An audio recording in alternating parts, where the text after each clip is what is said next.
तो आपका स्वागत है बीपीएससी पाठशाला विद चौहान चैनल पर। आज जो कंटेंट हम पढ़ने वाले हैं वो जो पॉलिटी का अभी स्टार्ट हुआ है सीरीज, उसमें पॉलिटी सीरीज में बिहार की राज्य व्यवस्था में हम कार्यपालिका पढ़ रहे हैं, जिसमें हमने राज्यपाल को पढ़ लिया है पहले। और अब आज जो वीडियो पढ़ने वाले हैं हम, आज जो कंटेंट है वो है मुख्यमंत्री और मंत्रिपरिषद के बारे में। तो इसे हम विस्तार से पढ़ेंगे। दोस्तों, बीपीएससी पाठशाला विद चौहान में बिहार से संबंधित जितने भी एग्जाम्स हैं या अदर पीसीएस जो भी हैं, और बिहार में खास करके बीपीएससी और बीएसएससी के जो एग्जाम्स होते हैं उसके लिए जीएस की पूरी तैयारी कराई जाती है, प्री और मेंस की दृष्टि से। तो आप जुड़िए, चैनल से जुड़िए, बीपीएससी पाठशाला विद चौहान को लाइक कीजिए, सब्सक्राइब कीजिए, दोस्तों से शेयर कीजिए। तो चलिए आज के कंटेंट पे चलते हैं बिना समय गंवाए और देखते हैं आज हमें वीडियो में क्या पढ़ना है। तो कार्यपालिका में हमने राज्यपाल पढ़ लिया, आज हमें पढ़ना है मुख्यमंत्री और मंत्रिपरिषद। अनुच्छेद 164 और 63 ये मुख्यमंत्री के बारे में बोलता है। तो पहले उनसे देखते हैं कि अनुच्छेद 164 क्या बोलता है। मुख्यमंत्री और मंत्रिपरिषद की नियुक्ति की बात करता है अनुच्छेद 164 164। राज्यपाल द्वारा की जाती है नियुक्ति, मुख्यमंत्री की भी और मुख्यमंत्री के सलाह पे मंत्रिपरिषद की भी। वे राज्यपाल की ही इच्छा पर पद धारण करते हैं। मुख्यमंत्री और मंत्रिपरिषद दोनों के बारे में बोला जा रहा है। और ये सामूहिक रूप से, मुख्यमंत्री और मंत्रिपरिषद सामूहिक रूप से जो उत्तरदायी होते हैं वो होते हैं राज्य विधानसभा के प्रति। ये प्रश्न आता है कि जो मंत्री परिषद है वो किसके प्रति उत्तरदायी है, उसमें राज्यपाल भी आता है, विधानसभा, विधान परिषद, कैबिनेट मंत्रालय ऐसे होता है। तो उसमें आंसर होगा राज्य विधानसभा के प्रति उत्तरदायी होते हैं मुख्यमंत्री भी और मंत्रिपरिषद भी, स्वतंत्र रूप से ना होकर सामूहिक रूप से। अब मुख्यमंत्री की बात करते हैं। तो नियुक्ति की बात करते हैं तो अनुच्छेद 164 में इसका उल्लेख है। राज्य के मुख्यमंत्री की नियुक्ति किसके द्वारा की जाती है, तो राज्यपाल के द्वारा की जाती है। विधानसभा में बहुमत दल का जो नेता होता है वही राज्य का मुख्यमंत्री चुना जाता है, या तो फिर वो गठबंधन में का नेता होता है। गठबंधन मतलब जिसमें जो जैसे ही बहुमत मिले, चाहे एक पार्टी को मिल जाए चाहे गठबंधन को मिल जाए, तो उसका जो नेता है वो मुख्यमंत्री बनता है किसी भी स्टेट का, जिसकी नियुक्ति राज्यपाल करते हैं। यदि कोई व्यक्ति विधानमंडल का सदस्य नहीं है मुख्यमंत्री बनते समय, तो वह मुख्यमंत्री बन सकता है, लेकिन उसे 6 महीने के भीतर निर्वाचित होना पड़ेगा। किसी भी विधानमंडल के किसी भी सदन से वो आ सकता है, चाहे वो उच्च सदन हो या निम्न सदन हो, चाहे वो विधान परिषद हो या विधानसभा हो। कार्यकाल क्या होता है, आमतौर पर मुख्यमंत्री का कार्यकाल 5 वर्ष होता है, लेकिन वो यह राज्यपाल के प्रसाद पर्यंत पद धारण करता है। इसका मतलब ये होता है कि अगर वो न्यूनतम जो आपका जो सदस्यों की संख्या है जो उसको अगर वो हासिल नहीं करता है, या बीच में ही कुछ सदस्य छोड़ के हट जाते हैं और जो सरकार है वो अल्पमत में आ जाती है, तो फिर राज्यपाल उस मुख्यमंत्री को हटा सकता है, उससे त्यागपत्र ले सकता है। योग्यता क्या होती है, तो वह भारत का नागरिक होना चाहिए, पहला तो ये। फिर वो राज्य विधानमंडल, विधानसभा या विधान परिषद का सदस्य होना चाहिए।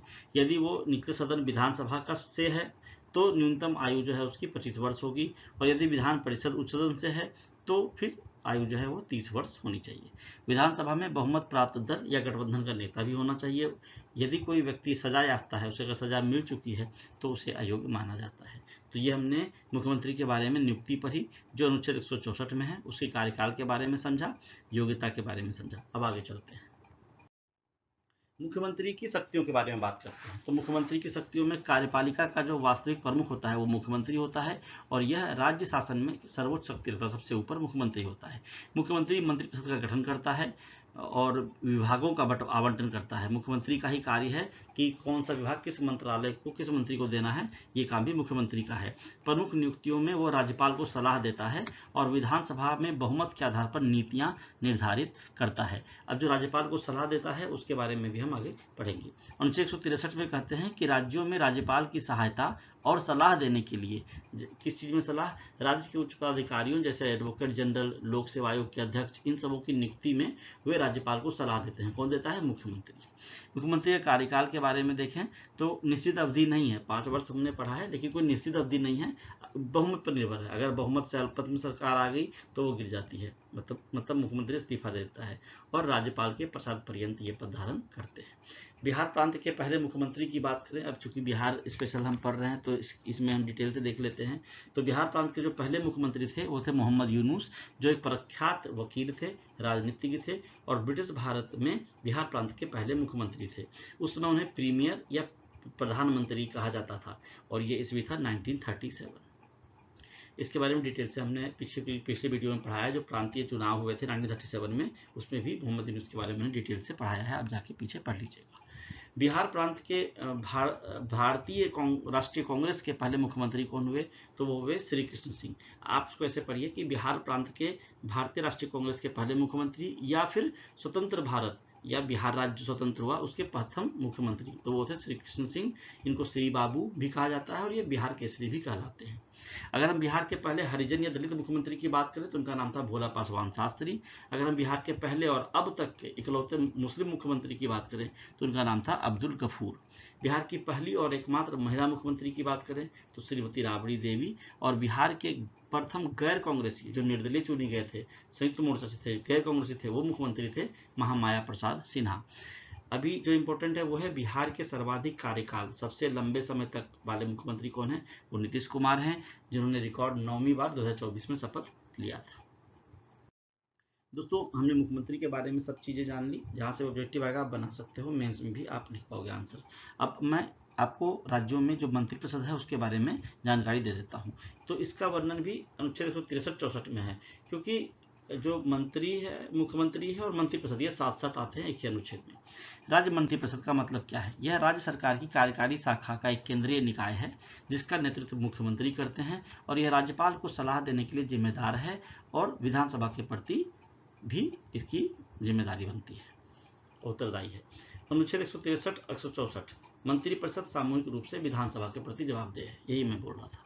मंत्रियों की नियुक्ति कौन करता है? राज्यपाल करते हैं। किसकी सलाह पे? मुख्यमंत्री की सलाह पे। कार्यकाल क्या होता है? राज्यपाल के प्रसाद पर्यंत। सरकार गिरेगी, मुख्यमंत्री इस्तीफा देगा, इनका भी इस्तीफा हो जाएगा।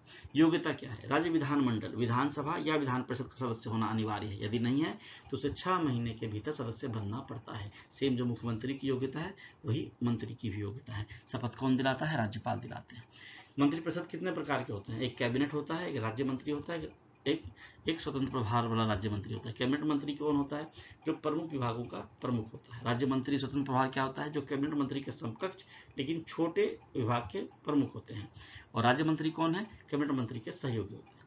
बिहार में और कुछ और भी राज्य हैं, मध्य प्रदेश है और भी कोई राज्य है, तो ये 2-3 राज्य हैं जिसमें बिहार भी है। तो बिहार में जनजातीय कल्याण के लिए एक अलग मंत्री अनिवार्य है। सारे स्टेट्स में ऐसा नहीं है, ये 3-4 स्टेट में, जिसमें बिहार और मध्य प्रदेश भी है। आगे देखते हैं। दोस्तों, हमने मुख्यमंत्री के बारे में पढ़ लिया और मंत्रिमंडल के बारे में पढ़ लिया, मंत्रिपरिषद की बात कर ली, अनुच्छेद 163-164 की बात कर ली। आपको याद रखना है 2 अनुच्छेद, ये इंपॉर्टेंट है। अब हम देख लेते हैं आईएएस पीसीएस में जो भी पूछे गए हैं प्रश्न पीवाईक्यू में, प्रारंभिक परीक्षा में, उसमें कैसा प्रश्न पूछा जाता है या कैसा पूछने की संभावना है, उस पर चर्चा कर लेते हैं। तो राज्य की मंत्रिपरिषद सामूहिक रूप से किसके प्रति उत्तरदायी होती है? विधानसभा के प्रति, ये मैं बता चुका हूँ अनुच्छेद 164 के अनुसार। राज्य में मुख्यमंत्री की नियुक्ति किसके द्वारा की जाती है? राज्यपाल के द्वारा। अनुच्छेद 164 के तहत राज्यपाल विधानसभा में बहुमत दल के नेता को मुख्यमंत्री नियुक्त करते हैं। यदि कोई व्यक्ति राज्य विधायिका, विधानसभा या विधान परिषद का सदस्य नहीं है तो वह मुख्यमंत्री या मंत्री के रूप में कितने समय तक पद पर बना रह सकता है? 6 महीने। इस अवधि के भीतर उन्हें किसी भी सदन का सदस्य बनना अनिवार्य है। पीछे कंटेंट में आपने पढ़ लिया है। संसदीय सचिव, पार्लियामेंट्री सेक्रेटरी किसके प्रति उत्तरदायी होते हैं? वो मुख्यमंत्री के प्रति उत्तरदायी होते हैं। संसदीय सचिव को मुख्यमंत्री द्वारा नियुक्त किया जाता है और वे सीधे मुख्यमंत्री के प्रति जवाबदेह होते हैं। राज्य मंत्रिपरिषद के मंत्रियों के वेतन और भत्ते किसके द्वारा निर्धारित किए जाते हैं? तो राज्य विधानमंडल के द्वारा। मुख्यमंत्री के प्रसाद पर्यंत कौन पद धारण करता है? संसदीय सचिव। ये पीछे भी क्वेश्चन आया था। संसदीय सचिव का कार्यकाल मुख्यमंत्री की इच्छा पर निर्भर करता है, वो जब चाहे हटा दे, दूसरा बदल दे। राज्य के मंत्रिपरिषद में मुख्यमंत्री सहित मंत्रियों की अधिकतम संख्या 51वां संविधान संशोधन कितनी हो सकती है? विधानसभा की कुल सदस्य संख्या का 15% और न्यूनतम 12। मेरे ख्याल से उत्तराखंड की स्थिति में आप देखोगे तो वहाँ पे 12 किया गया है, जबकि जो कुल संख्या है वो 15% जब होता है तो 12 से कम हो जाता है। राज्य का वास्तविक कार्यकारी प्रमुख की बात करें, रियल एग्जीक्यूटिव हेड कौन होता है? तो वो है मुख्यमंत्री। राज्यपाल संवैधानिक प्रमुख होते हैं और मुख्यमंत्री वास्तविक प्रमुख होता है। ठीक वैसे ही जैसे प्रधानमंत्री होते हैं और राष्ट्रपति होते हैं। मुख्यमंत्री का संवैधानिक कर्तव्य अनुच्छेद 167 क्या है?